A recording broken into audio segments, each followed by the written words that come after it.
I know this is more of a noir adventure detective movie than a horror, but people are getting murdered, all about Satan, so fuck it. We're gonna cover it over here at Terror Reels. I don't get it.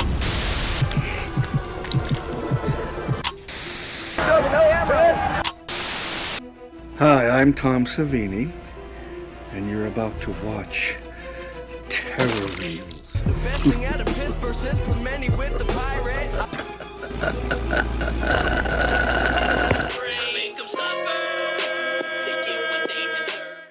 Welcome back to another episode of Terror Reels with Steel City Dahmer, where I cover dope movies and make dumb jokes. I know I should have covered this movie a couple years ago to get all that sweet Johnny Depp clout, but life got in the way. I'm also a lazy piece of shit, so there's that. Today I'm covering one of my favorite Johnny Depp movies, and the one that I never really hear get props for. Sure, it isn't gory or wild, it's about the super rich trying to find a book that Satan wrote himself, the slow burn for sure, but the atmosphere, people killing themselves and dying, really helped push this movie along. Plus there's satanic ritual sex. What more could you want? Let's just dive right into this 1999 weirdo Roman Polanski directed satanic hunt, The Ninth Gate.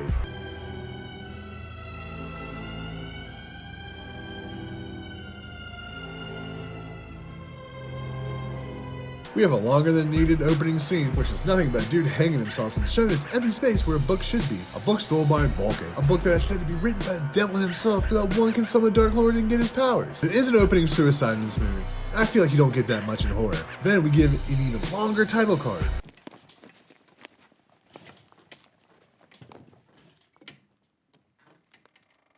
Holy fuck, I forgot how much I hated long intro credits in movies that were so fucking big in the 90s. After we finally make it through all that bullshit, we transition to this book detective, Dean Caruso, played by Johnny Depp, in a building of a man who had a massive stroke, and his family is selling off all his prized possessions, his book. This isn't just any old regular ass bookshelf. This shelf has antique gothic-esque books that are worth a lot of money. He quotes them about $600,000. That's about double what they're fucking worth. He also finds a Don Quixote collection and gives about $4,000 for that. This is such a fucking ripoff. It gives a man who had a stroke enough strength to make a pissed off motion, but not enough to stop the deal. His greedy ass family is gonna sell whatever the fuck they want. And the other neighborhood book dealer knows this dude's a fucking scammer. Unscrupulous. Thoroughly unscrupulous. Happy hunting. Even Johnny Depp's only friend Bernie, played by James Russo, the only friend he has in the world, knows he's a shady businessman. But he knows he can make a lot of money off him, so he keeps Depp around. We flash over to Boris Vulcan, played by Franklin Gella, showing Johnny Depp his library of a very specific genre type. All my own rare editions have the same protagonist. The devil. Of course this dude's password 666, but I can't lie. I don't even know how to read. I would love to own this collection. Vulcan continues to go on about he has the book written by the devil himself, along with Andrew Telford, in 1666. He just so happened to buy it from the dude who hung himself in the beginning of the movie. He's heard that there are 3 other copies out there floating around. He wants to make sure it's his is the real deal. Johnny Depp thinks all this shit's dumb and doesn't want to get involved, but Vulcan writes him a big ass check with a promise of more and tells him there's plenty more where that came from. And off Johnny Depp goes to find and study all copies of the Ninth Gate of the Kingdom of Shadows. His first stop's to the wife's house of the dude who hung himself. She tells him that they got the book in Spain and drills him with some dumb questions, but he has some questions of his own. Did he ever use it to perform some kind of ritual intended to produce a supernatural effect? Are you serious? Yes, absolutely. Was the power of the devil too much for this dude to handle? Did he kill himself? Did the devil kill him? Did his wife kill him? She said it was all mumbo jumbo, so he leaves. I don't trust her one bit though. While going to look at the book at the local library, he notices this girl that was there when he was attending Vulcan's lecture on medieval books. But she disappears like no, there's 2 rows of books here. Well, her picture's even in the book that he picked out. After a long night of being a book nerd, he heads home only to find his place fucking trashed. He knows somebody broke in looking for the Ninth Gate, decides to keep it at his boy Bernie's rare bookstore for safekeeping. Depp heads back home to pack for his trip, but the wife from before shows up. Why would she even show up to this dude's house?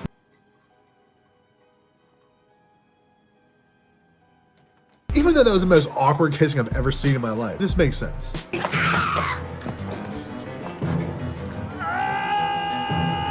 I knew I didn't trust that woman. If you couldn't put it together yet, it was her book and she wants it back. After biting his titty, she knocks him out with a bottle and finds nothing in the apartment. Depp calls Bernie, but no one answers. After this attack, you know this isn't good. He gets there only to find his only friend in the world hung upside down, dead, looking a lot like the tarot card and engraving we saw in the book earlier in the movie.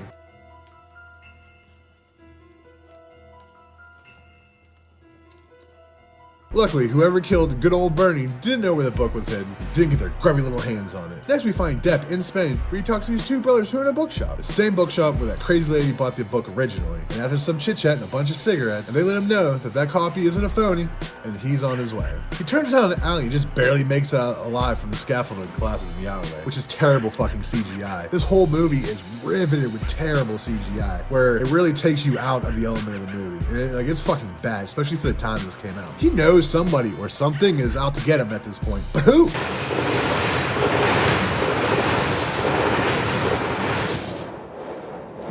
He hops on a train while studying the book some more, and the girl he saw at the lecture and at the library shows up again. Who the fuck is this lady? Apparently not someone important, because her IMDb says green-eyed girl, but she is all over this movie. He thinks Bulkin sent her to make sure the job gets done. After they reach their destination, Depp decides to check another version of the book, where he notices pictures in the different copies differ just a little bit. Doors are closed here, but not there. Shit switches hands, and there's different signatures, one of them being LCS. Is that Lucifer himself? He gets the info he needs and goes to leave, but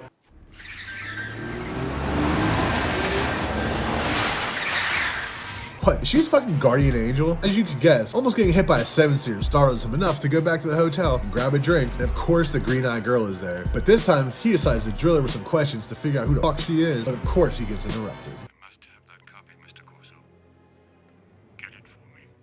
I would also think this girl was sent from Vulcan, especially having her knock at the door late at night in this random-ass hotel and drags him out of bed to go to Vargas' place to get that copy looked at just another time, which is hella suspect, especially because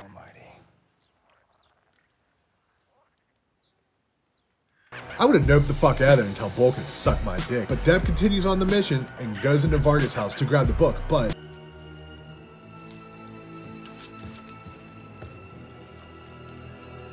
he said earlier this book was worth about $1 million. Why the fuck would they burn it and not just steal it from themselves? Even if they had a job to do, you could still keep the book. He presses the green-eyed girl, but she suggests they go to Paris because they're a team now. Apparently. They land in Paris and head over to the Baroness Kessler's place to go over the last copy that needs to be looked at.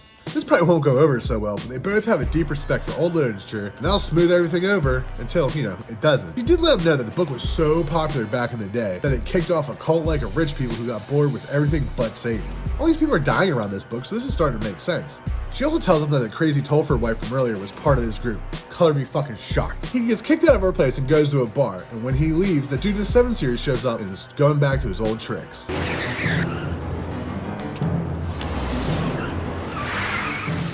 After a little fist fighting, you'll never fucking guess who shows up to save his Depp's ass here. Of course it's the green-eyed girl. Later, he gets a call from Vulcan and pushes him back to go to Kessler and check out her copy of his damn book. He makes some copies of his copy of the book, dashes the book behind his fucking mini fridge, and heads over to her place to hand her over those copies as a peace offering. Telling her about the variations in all 3 books allows him to check out her copy to get those variations, but this meeting goes exactly how you would think.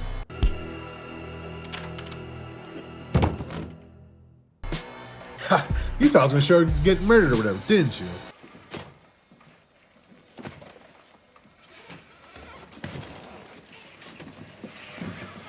Yep, while he was knocked the fuck out, someone killed Baroness and lit her book collection on fire. Hey, you dedicate your life works to the devil, sometimes you get the fire that comes with hell. He gets back to the hotel room and finds his book has been stolen. Right around the same time, he gets a call from Vulcan. He's not happy about his book getting stolen. Unless you recover my property in double quick time, you'll discover just how far that can be. And of course, he runs into the green-eyed girl, and he blames her for stealing the bus. Who the fuck wouldn't? But the concierge tells him it was that crazy Telfer wife. The concierge also gives him the address of where she's staying at. Somehow he fucking gets that information. He rolls over to find that that hotel's concierge is moving her bags, and they sneak in, only to find one of her dark and black clove cigarettes still smoking. Because of course, that's what a woman of Satan would be smoking. He spots her in the lobby of the hotel, but instead of fucking her up on the spot, him and Green Eyes follow her to get that fucking book back. And it's still in Viper no less, in Paris. Keep going. And of course, they end up at an eyes wide shut satanic party, but without the sex, for now. After scaling some walls, our duo finds Telfer and finds their way into the ceremony.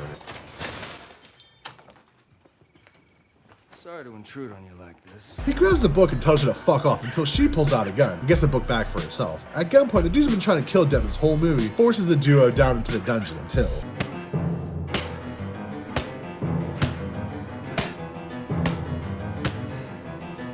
Look, my guy, you kind of deserve that. You've been trying to kill this dude how many times in this movie? Serpentem quil verbum custodit. There's one thing Johnny Depp knows how to do, it's crash a party. A satanic party is no different. But you'll never guess who shows up. Mambo jumbo. Mambo jumbo.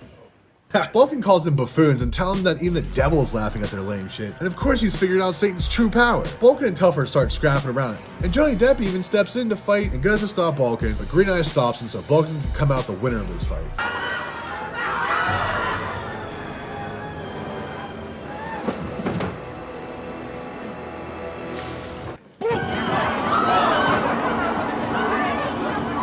Well, this party died pretty fucking quickly, especially with all these Satanists who are just screaming and running away at the one side of murder. Depp's mad at Green Eyes and doesn't screw her up to chase after Vulcan, where eventually Depp arrives in this location that we've been seeing all through this movie in postcards, on paintings. It was even in Vulcan's library. This is where Vulcan tries to summon the devil and gain the unholiest of powers. Johnny Depp tells him that summoning the devil shit won't work, but Vulcan is still willing to pay him, which is pretty generous, but Johnny Depp has other plans. Stand aside. I credited you with more finesse. You heard me. Stand back. This doesn't work out well though for Depp, and he gets his gun taken off him and gets stuck in the floor like a fucking cartoon character, like this is fucking Jumanji. Vulcan tells him he can watch, and at first Vulcan was pretty stoked on his powers, but it turns out Depp was right.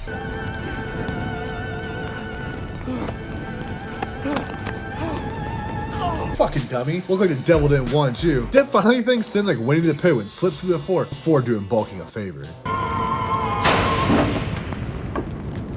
You'll never guess who shows up at the very end of this movie. That's right.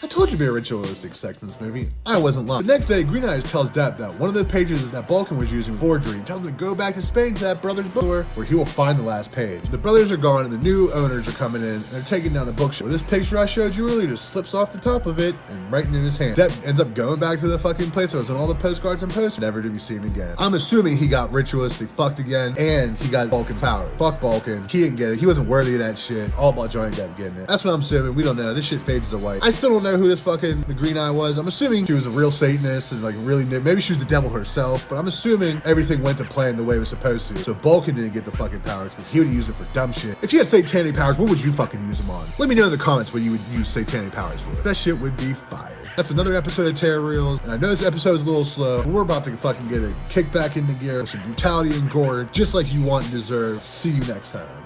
Terror Reels, Terror Reels. It's real, real terror.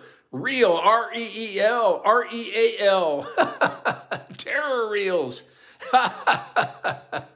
Terror Reels. Hey, dog will hunt. Get that bitch. You dented my plate. My brain is burning. Terror Reels. Goodbye.